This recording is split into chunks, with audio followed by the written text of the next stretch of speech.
What is up guys, Jarv here, back today jumping into Destiny. In today's video we're going to show you one of the best farms available this week. You can earn a broken amount of rank, an absolutely insane amount of loot, and you can even rank up your entire vendor and reset them, easily earning the ritual weapon and the ornament for this season. So if you want to find out the best skips, cheeses, and the easiest way to do it, then be sure to stick around and enjoy the video. If you do enjoy the video, be sure to leave a comment and rating down below, and remember to subscribe for more Destiny 2 content. But without further delay guys, let's jump into the video. Now each and every week we are often blessed with either bonus ranks or bonus rewards, but there's been very few opportunities where both of those benefits are available at the same time. Week 16 of Season of the Wish is that time, and with those bonuses in effect you can earn a broken amount of XP, easily ranking up your ritual vendor, and as we touched upon in the intro, pick up the ritual weapon for the season and even easily earn its weapon ornament. Now before we get into actually earning XP and that all-important loot, it's also important to remember about your Vanguard streaks. These are absolutely critical to the amount of rank you earn for each and every run, and this can be earned in any Vanguard operations activity, whether that be playlist or even the Guardian games. And the longer you stay in a playlist and complete the same activity, the greater your streak. Now you will retain this streak even if you visit the tower, but if you do load into a different type of activity such as Gambit or Crucible, then those would affect your Vanguard streak and the amount of rank that you can earn. The highest streak bonus you can get is ×5, and if you can run through a Grandmaster Nightfall, which is the highest difficulty activity in the Vanguard operations playlist, then you can earn the best part of almost 1000 Vanguard rank up points, and this is pretty much enough to earn an entire rank. You need 16 ranks in total before you can reset your vendor, which makes weeks like this the perfect opportunity to earn those all-important ritual weapons, ornaments, and also all the endgame upgrade materials. Now the Nightfall and Grandmaster Nightfall for week 16 is the Lake of Shadows, and this has seen a massive rework over recent months, and whilst it's not quite as quick as it used to be, there are at least a few cheeses and even a skip that can save you a considerable amount of time. Now in terms of champion types, you need to focus in on barrier and unstoppable champions. Now thankfully when it comes to barrier champions, pretty much any weapon can pierce their shield as long as you're radiant. Now Strand Titans and Hunters are incredibly useful, and they'll be very important if you're looking to do the tower skip later on in the strike.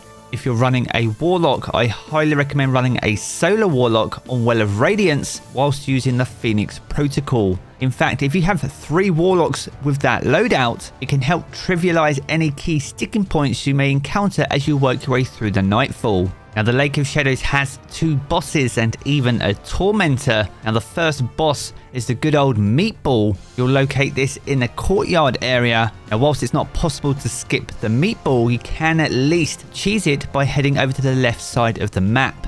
By jumping over the barriers, you enter a safe zone, and this will help protect you from any of the void orbs that are emitted from the Meatball and help offer you and your fire team some all-important protection. Now it is even possible to pop a Well of Radiance on the handrail. This will help you and your team deliver high amounts of damage, and even when the Taken Tethers spawn in, which provide the immunity shield on the Meatball, you have an easy vantage point from this location and can even take all of them out. One thing you'll need to bear in mind are the Void Wizards. They will still come to this location, and whilst they don't have a direct line of sight of you, their solar attack is still incredibly deadly. So be sure to focus in on those to ensure they don't take out your entire fire team. Now from here you'll need to work your way towards the bridge. On your way there you will pass an unstoppable champion and even a barrier champion and a mini boss at the very bottom of this inner section. A Well of Radiance can come in clutch here and help you easily clear this entire area. Once outside on the bridge though, there are 2 Threshers that you'll definitely need to prioritize, as they can easily wipe an entire team.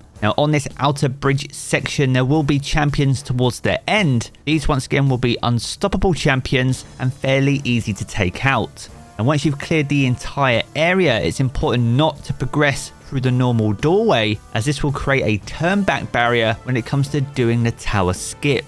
And the idea behind the tower skip as this means we don't have to spawn in additional champions, but it also means we don't have to take on that annoying tormentor. Now, whilst those two things aren't normally too difficult, the idea behind the tower skip is really about saving yourself time. The quicker you can run through these Grandmaster Nightfalls, the quicker you can earn the rank up points, and the easier you can earn that all important loot. Now, to do the tower skip itself, it's much easier on a Strand subclass, as you can use the grapple. If you're on a solo warlock though, then heat rises will be all important here too, as by consuming your grenade you can jump up on this box and into this wall, and by using strafe glide, this will allow you to glide vertically towards the edge of the tower. It will say that you're in a turn back zone, but you can easily walk around that edge, which is where you enter the final boss encounter.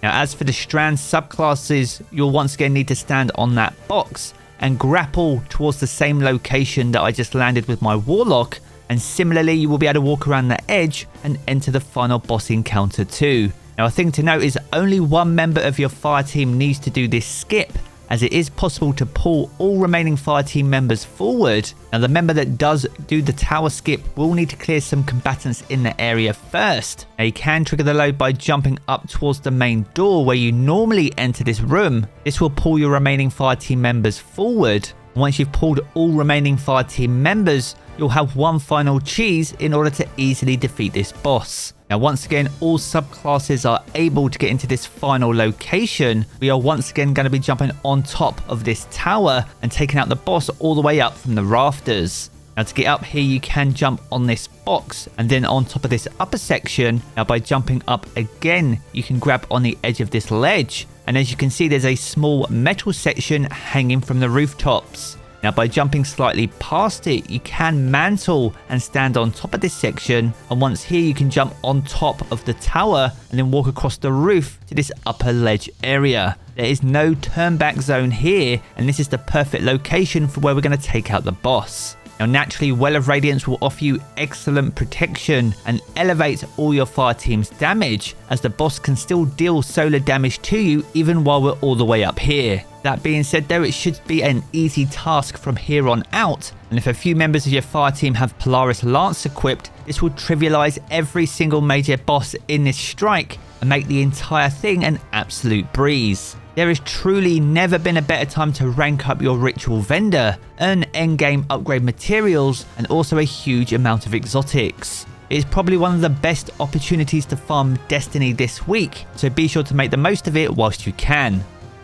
So there we have it guys, a good look at what is probably the best farm in Destiny in week 16. If you've enjoyed this video, be sure to check out one of the two videos you see here in these cards for more Destiny 2 content. And if you want to keep up to date with everything to do with Destiny 2, then be sure to hit subscribe as well.